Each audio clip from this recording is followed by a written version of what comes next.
Welcome to the Rainmaker Podcast with your host, Gui Costin. The goal of this podcast is to give listeners a unique look into sales strategies from top industry executives. We introduce you to the heads of sales and heads of distribution who will help you understand the inner workings of the successful sales organizations from philosophy to execution. This podcast is essential for sales professionals seeking wisdom from the best in the field. If you're not familiar with Dakota and their Dakota Rainmaker content, please check out dakota.com to learn more about their services.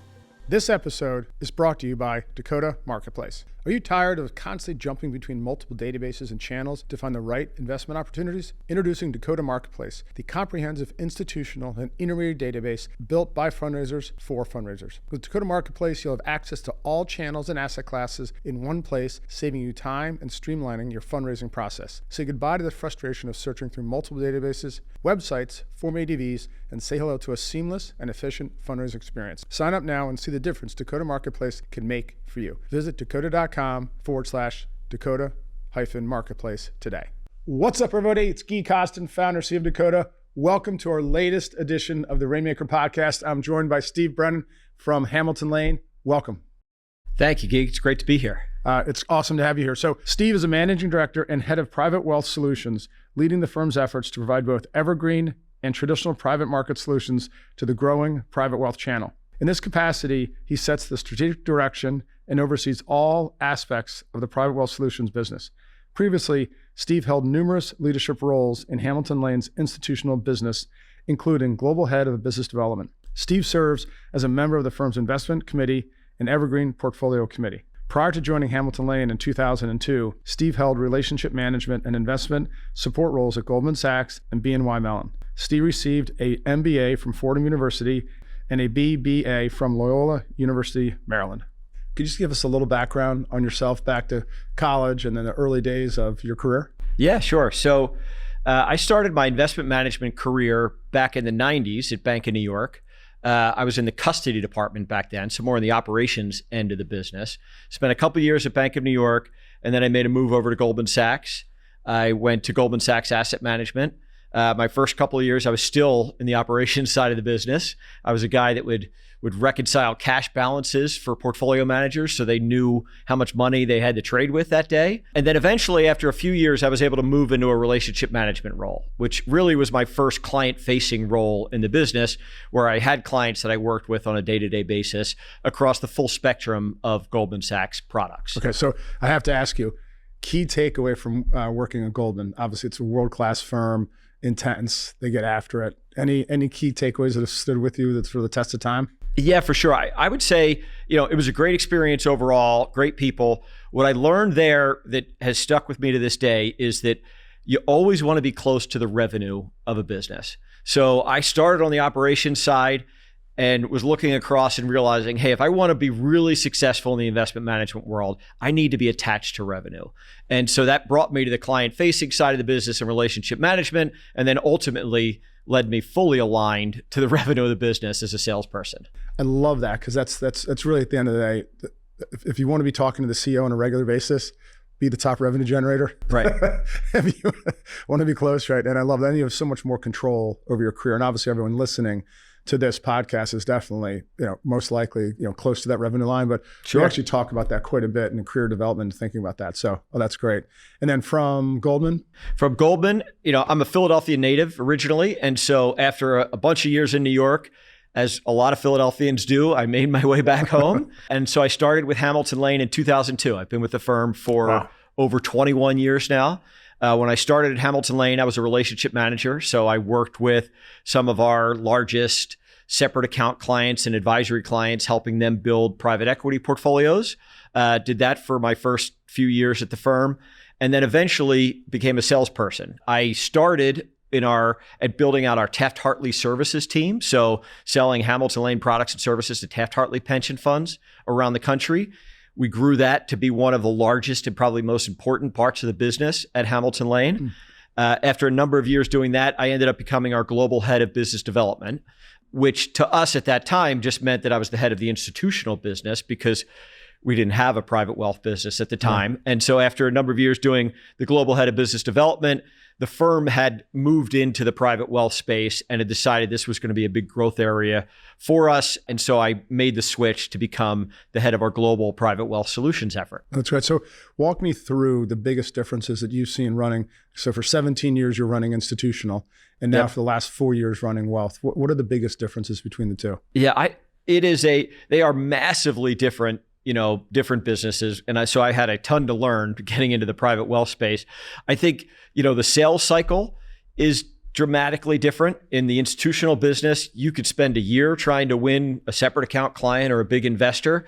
In the private wealth space, if your product is placed appropriately, you could walk into a meeting and walk out, and the advisor could be, buying your product that day. Right. And just the amount of effort and scale that we've needed to build in the private wealth space is probably already equal to the size of what we had historically on the institutional side. It just takes more in the private wealth space to reach that massive market of advisors and high net worth investors that are out there. Right. And so just for our audience, when we're talking institutional versus wealth, wealth really isn't retail. And so just let's compare the skill set of a salesperson between institutional and wealth, because the wealth channel has become so much more sophisticated, and the requirements of a salesperson, it's not just, hey, let's go out, here's a sleeve of balls, that if it was 20 years ago, right? I mean, this has really taken on a whole another level of sophistication. It certainly has. I think what we've seen is, and we're very much growing in the wealth space with a limited number of products that are available in that market and appropriate for the wealth market. And so we've had to dive really deep into that individual product and get people comfortable and educated in the private markets. Hamilton Lane's a leading private markets firm, very well known in the institutional side. Our brand is pretty prominent in the private wealth space. Most of the meetings we go into, the advisors never heard of Hamilton Lane. And if they have, it's just recently. And so it's the ability to build relationships. It's the ability to generate activity and build a brand that we hadn't done in that space before. Right. And then the key is to educate the private wealth community, because the reality is that an advisor isn't going to put one of their clients into a private equity fund if they don't fully understand the asset class and they aren't comfortable explaining it to their client. And because private equity and the private markets are so new in the private wealth space, there's a massive amount of education that has to take place to get the advisors comfortable with the benefits of the asset class. And then they need to get comfortable with the firm.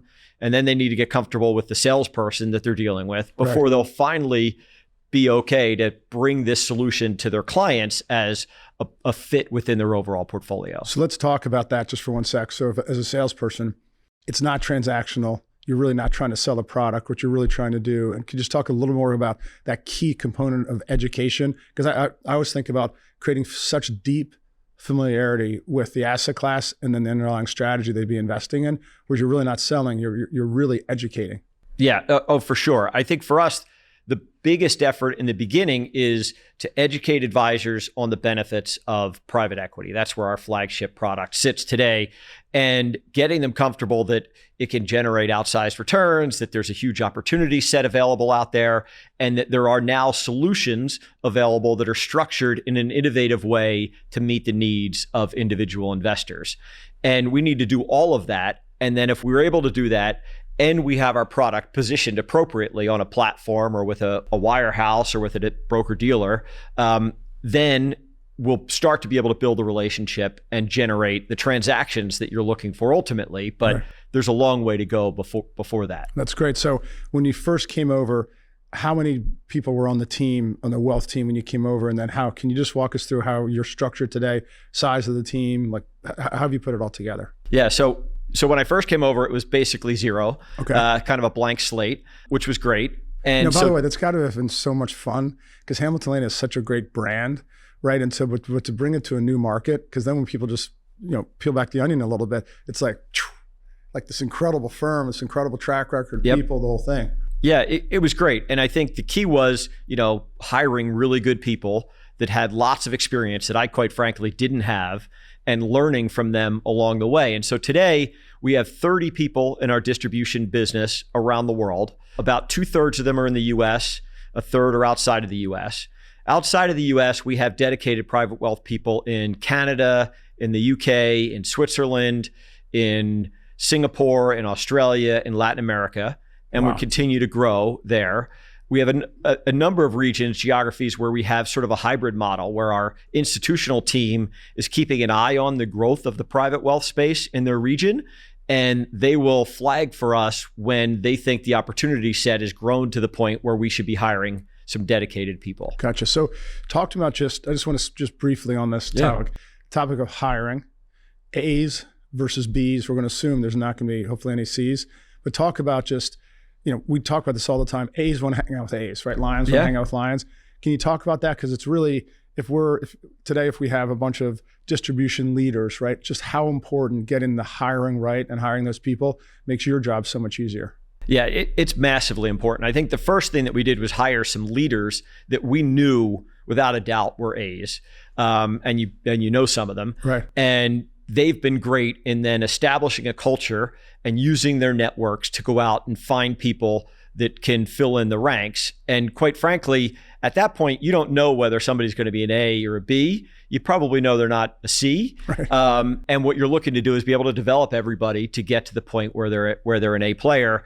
And you do it by, leading by example, having great people provide the training and giving them, a great firm to represent, a great product to sell, a great story to tell, and people to travel with that will teach them the way of the firm. So one of the things that's most interesting about Hamilton Lane, and I think is unique, is the buy-in from our senior management into the strategic growth of our private wealth business is full. They are fully on board. They are willing to travel anywhere and everywhere to help further our efforts in private wealth. Our chairman last week was in Atlanta for 3 days with one of our sales guys doing 8 meetings a day. And that's not something that I think you see, right, everywhere you look. Oh, that's fantastic. And then to talk about, just because I just want to hit on this, I have found, right, we've gotten some unbelievable A's on our team here of people that we didn't know before. And then we've also really been able to tap into the network of our different teammates and then making introductions, what have you, just people that we know, the whole thing. Has that been helpful to you guys, being able to tap into your network? Oh, for sure. Yeah. And quite frankly, in the private wealth space, I didn't bring any network when I came in, but I was able to bring the culture of Hamilton Lane and the history of the firm, right, bringing those A players, and they have been the source of bringing in the vast majority of people that we've hired at the firm. And it's been great. The growth's been tremendous. In the US, we have 20 people on our distribution team. The way that we're structured, we have co-heads of US private wealth. One co-head leads our national accounts or strategic accounts team. One co-head leads our sales team. The national accounts team is 3 or 4 people today. The sales team, we've got a team of external wholesalers, internal wholesalers, and then a sales enablement team that's focused on our CRM, on marketing automation, all kinds of databases and things. And then within our sales team, we're channelized. We have a wirehouse team today, and then we have a separate teams focused on the RIAs, independent broker dealers. And then those teams are geographically focused as well by territory. And then we have, interestingly, more of our folks today are focused on the wirehouses than anywhere else. It's because we're on a few of those big platforms today. Yeah. And then we use some of our strategic partners, like great firms like iCapital and Case, where our product's available, to help leverage our sales efforts in the RIA and independent broker-dealer channel through their networks. Oh, that's great. And talk about, walk me through your sales process. So is the sales process, did you carry it over from institutional? How is it set up? Do you let the leaders of the team set up their sales processes? What's all kind of, because we have an extremely defined sales process, but we have a smaller team of 8, if you will, on the investment sales side. Yeah, so I think our sales process is pretty traditional. It starts with the data and the database. We use Dakota for some of that. We've got other sources as well. It's fed into the CRM system, establishes the team's territories. We establish focus lists within every territory. We establish sales goals for the team. And then, we have regular sales meetings to check in. And then the team is really just out there in the initial stages, because we're still relatively new, in being out there as much as possible, generating activity, building the brand, building relationships, telling the story. And then, we regularly check in with all of the informal and formal meetings. We've got, shared Slack channels where the teams share stories from the road. We have all of those things. I think what's probably most unique about Hamilton Lane and our sales process, and I talked about it a little bit earlier, is the culture of the firm and the buy-in from the senior management to be able to hit the road and travel with us. I think our view was that's a differentiator.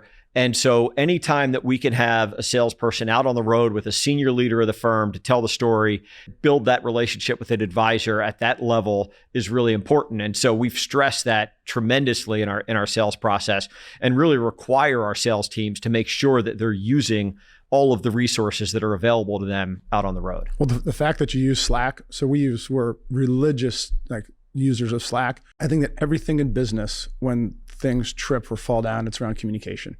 So can you talk a little bit about communication? And I want to get into your sales, your meeting cadence with your team, and then also how you report up to upper management and progress against your plan.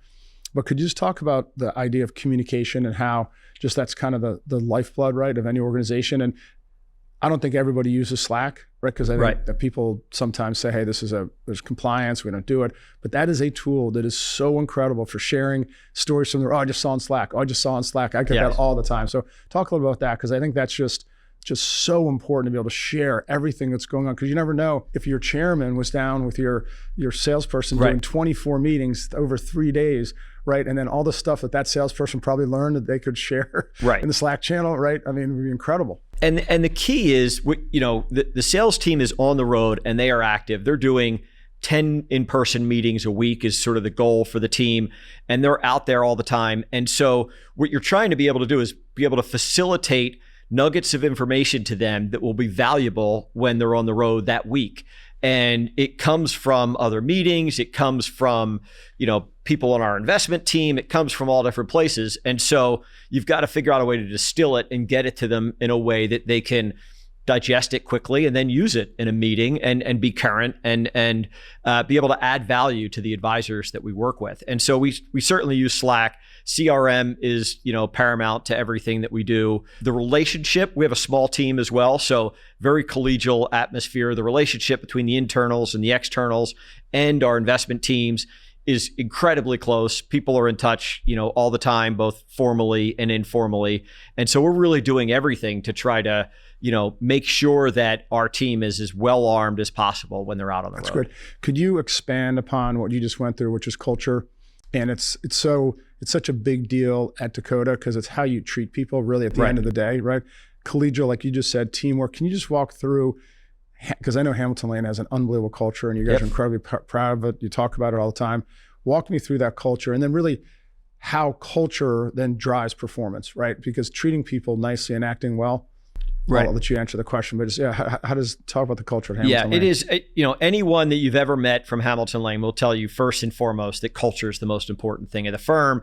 Culture is really just the way that we interact with each other and with our clients as a firm and the way that we do business. And it's the respect that we have for our colleagues and for our clients and the way that we want to work with our clients in a way that is always focused on how we can help them and move them forward. So, and the proof is there. Hamilton Lane is one of, I think, 5 firms that has won the Best Places to Work in Money Management Award from Pension and Investments in every single year that it's been given. Wow. And so you can talk about culture, all that you want, but the reality is it has to be borne out by the team and by the employees. And so that's something we're incredibly proud of. But the reality is that it comes from the top. The senior leaders of the firm set the culture and everyone follows their example. And we've learned it over years and years and years. And it's the reason why it probably was unconventional for Hamilton Lane to take somebody that had no private wealth experience at all and make them the head of private wealth.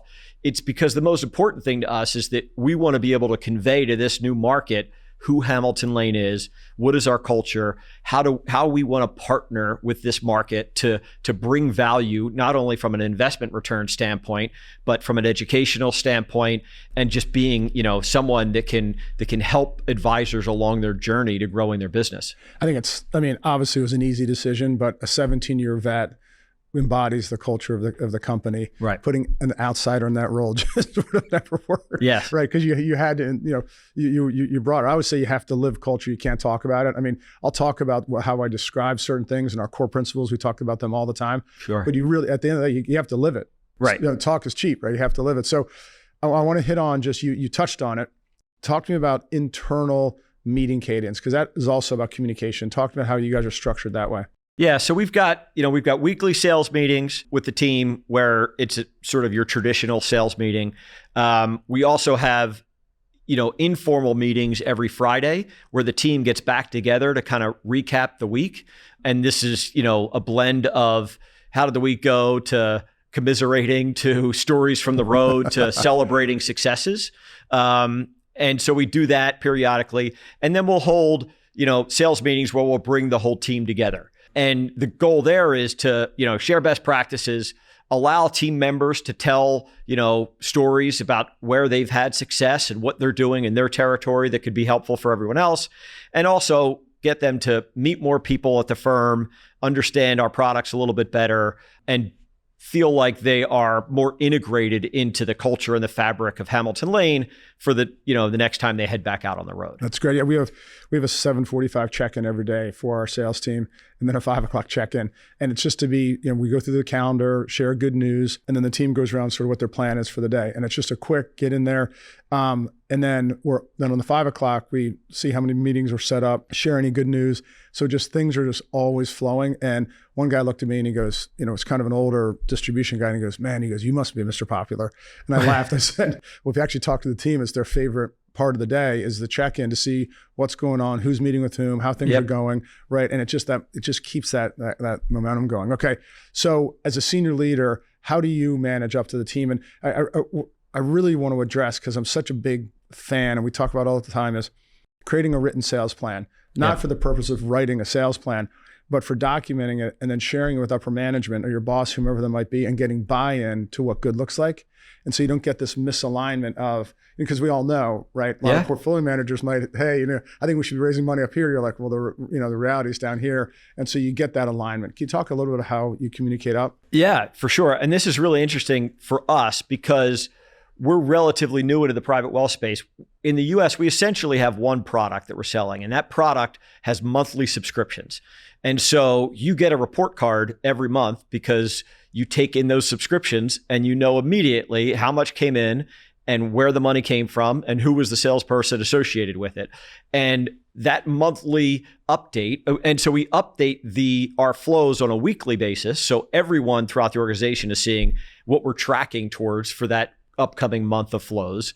And then on a monthly basis, you can do a deeper dive into it. And so we certainly set sales goals for the entire group at the beginning of the year.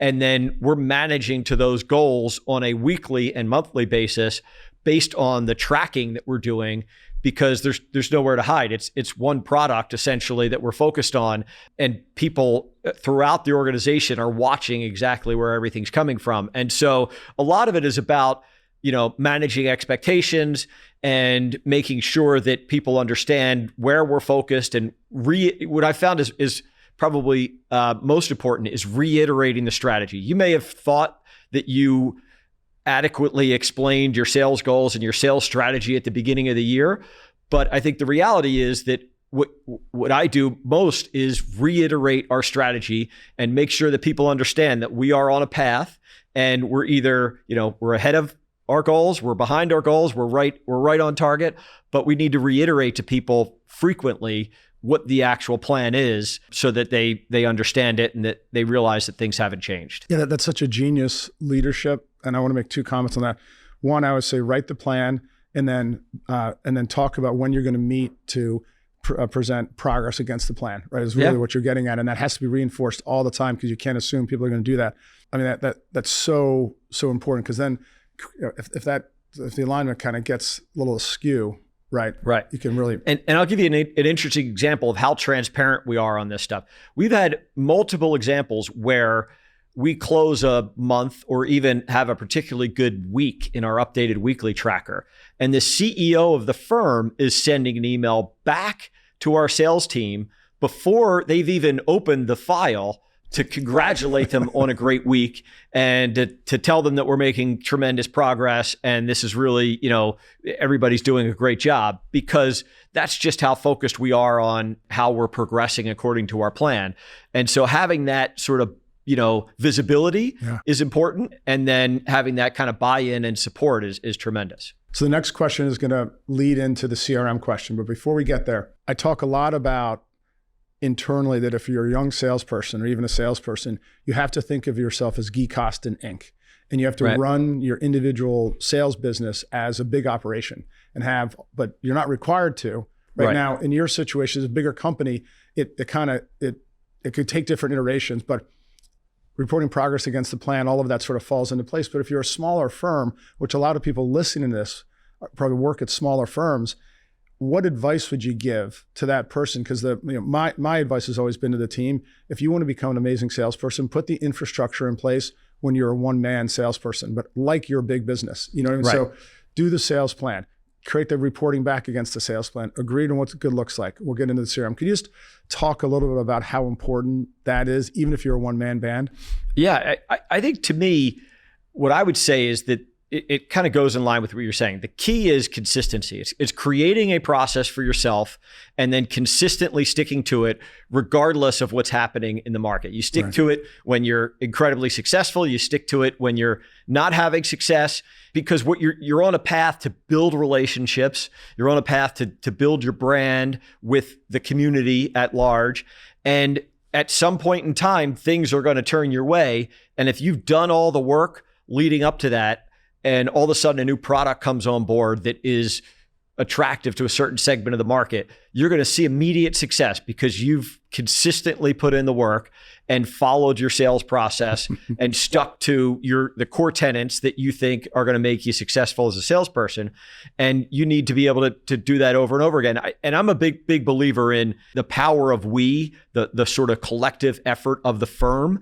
And so I think regardless of whether you're a big firm or a small firm, there's always people that are around to be able to help you from a firm standpoint. And so you never want to feel like you're on an island. You want to sort of harness that power of to make sure that when you're out there selling, you're representing the firm at all times and you're bringing all of the resources that firm has to bear, whether it's large or small.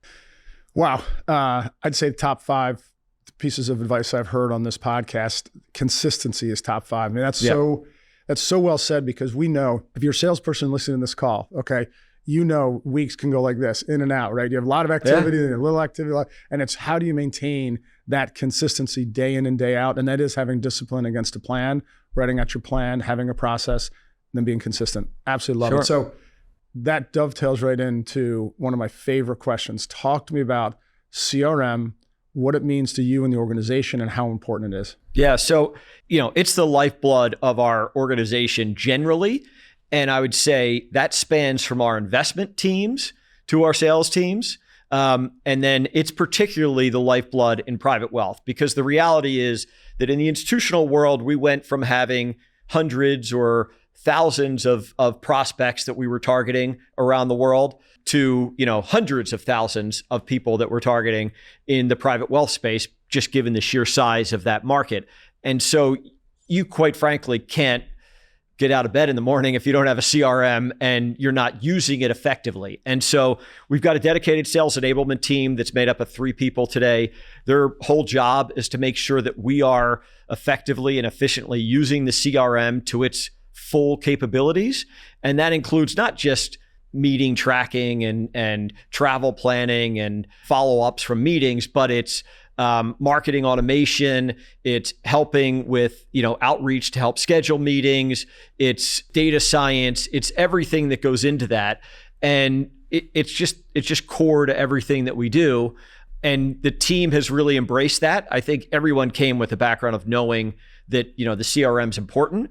I think what we've been able to do by having these dedicated resources is basically not make it so that it's a burden that a salesperson feels like they need to, type in notes to, that it's a tool that they're going to get more out of than they're even putting into it. And if you can get to that place, then it drives everything from, the basic entering in your meeting notes to the sales dashboard reporting that I get to track on a daily basis that I'm sharing with our most senior management. Gotcha. So it sounds obvious that we'd use this CRM. Could you just unpack the why behind the leverage point, the leverage that a salesperson gets out of a CRM? And because like you were just talking about, there's all this information. And if it's all on written pieces of paper, yellow pad, Excel, just get to the why behind leverage. Yeah, it's the scale. Like what we're trying to do is scale a business where we started from scratch and we need to build relationships with thousands upon thousands of people and build our brand, quite frankly, with thousands and thousands of people.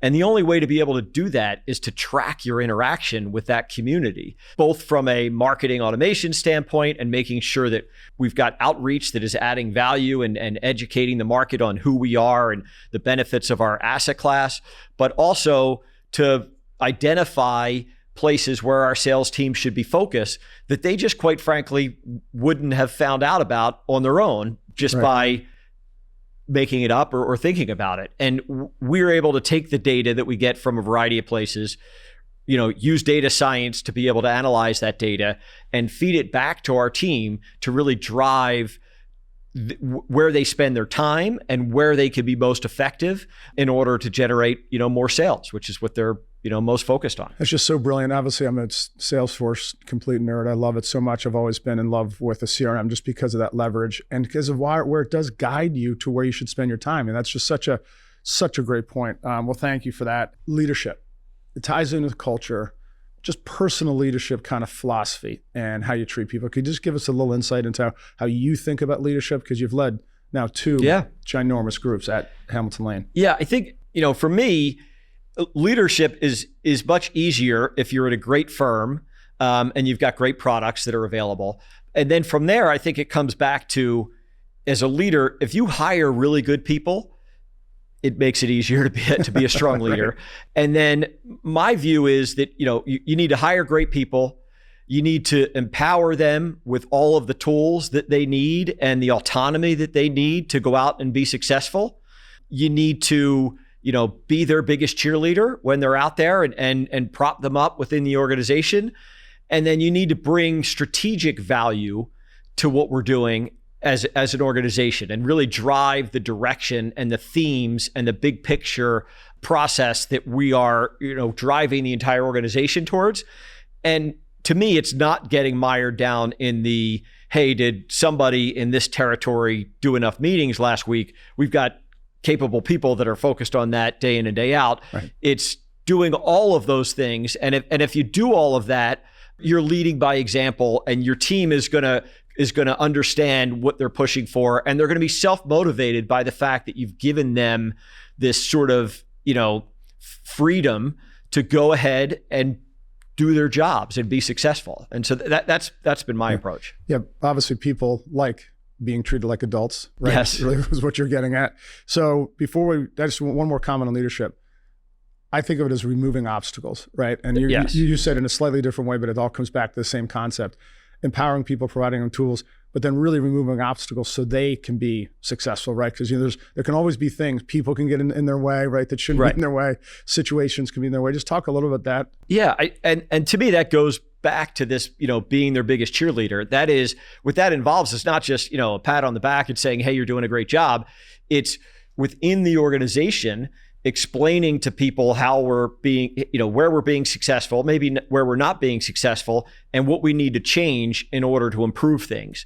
And by doing that, you're removing obstacles for the team so that they can be more efficient and more effective at what they're doing. And you build tons of credibility as a leader if you're able to listen to what your team is telling you and go ahead and execute and make their lives easier and put them in a position to be more successful. Gotcha. Okay, so considering this is all about investment sales and distribution and best practices, you have a recent college graduate, has got a job working for an asset manager. What advice would you give that first-time young salesperson? The first thing I would say is that you need to fully acknowledge that you are in the relationship business. So there's no hiding from this. You need to be out there building relationships. But I think what's important to me is that people should sort of know who they are coming into this. So you'll have lots of people that have, engaging, dynamic personalities where when you meet them one time, you're not going to forget them and you like to be around them and they're fun. And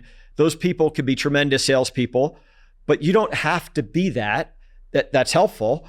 You could also be somebody that, if you aren't that way, you could be someone that is incredibly knowledgeable about the asset class that you're operating in, has a depth of knowledge that is tremendous and always brings a high level of content and credibility to every interaction they have with somebody, so that after they meet you, they say, wow, I learned something today. Every time I meet with Steve, he brings me something that's interesting that makes me think. And then you want to work on, and then from there, you want to figure out who you are. And then you want to work on your weaknesses. You want to understand that you're in the relationship business. You can't get away from it. So you need to develop those other areas that you may not be as comfortable with over time. And in a perfect world, you might have somebody that has the best of both of those qualities that I just described. Right. That's probably a unicorn, but I'm sure we've seen some of them. But at minimum, you should acknowledge who you are and then work on your weaknesses to try to develop those skills that will help you be successful. Yeah, and I think what you were getting at, if I'm reading into this properly, is that there are controllables with no experience, but there are things you can control. And I think it's just the product, the ticker symbol, right, the fees, like all the stuff that's just right there, which just requires studying, right? So control the controllables. Right. Yeah. And look, the hard work and the effort that you put into it, that all is like, table stakes for being in the business. Yeah. You certainly need to control that. And the consistency, I think, is the other thing that we talked about earlier that's key, especially for somebody new getting in, because you could get disenfranchised quickly in this business with the rejection. But just knowing that if I consistently stay with this process, that there is a long list of people ahead of you in this industry that have had lots and lots of success, and try to find those mentors out there that can really guide you to help you along the way. That's great. Well, that's a lot of good advice. So as we close, final question, challenges, distribution challenges today. There's obviously a lot going on in the world. Yeah. For you guys, for you and your role at Hamilton Lane, just talk to us about one distribution challenge that's in front of you. Yeah, I guess, from our standpoint, where we started, we had to build a brand in the private wealth space, and we had to build a sales team and all of those things. And we also needed to educate the market. So the biggest challenges that we faced were we're in a very attractive asset class with a great product, but the adoption of the private markets by the private wealth community has been very, very small to date. And so we needed to go out there and we needed to educate the market on the benefits of the asset class. And then not only that, the wave of entrance from the private markets managers into the private wealth space, as we've all heard about, is dramatic. That trend of democratizing the private markets is, fully here. And so there's lots of competition pouring into this market. And so for us, it's about innovating and creating a product pipeline where we can capitalize on the great relationships that we've built so far and continue to build them even further. We feel like we're in a race today to establish ourselves as a leader in the private markets for the private wealth space. And that race is in the very, very early start of it. And we need to be able to be in this for the long term. And in order to do that, it's going to be new product pipeline and innovation combined with, education and all the things that we talked about earlier. Well, Steve, I got to tell you, you just come across, you exude that culture in Hamilton Lane. And I think all of us would probably like to go work for Steve, I'll tell you that. So I can't thank you enough. It's been a real treat to have you on board. Your insights are tremendous. So thanks for being on the podcast. Great. Yeah. Thank you very much. It's an honor to be here. I love the work you've done with this podcast. And so it's a thrill for me and I really appreciate it. Great. Well, thank you. So everyone, that concludes another Rainmaker podcast. We're thrilled to have you and can't wait to see you on the next Rainmaker podcast. You can find this episode and others on Spotify, Apple, or your favorite podcast platform. We are also available on YouTube if you prefer to watch while you listen. If you would like to check up on past episodes, check out our website, dakota.com. Finally, if you like what you're hearing and seeing, please be sure to like, follow, and share these episodes. We welcome all your feedback as well. Thank you for investing your time with Dakota.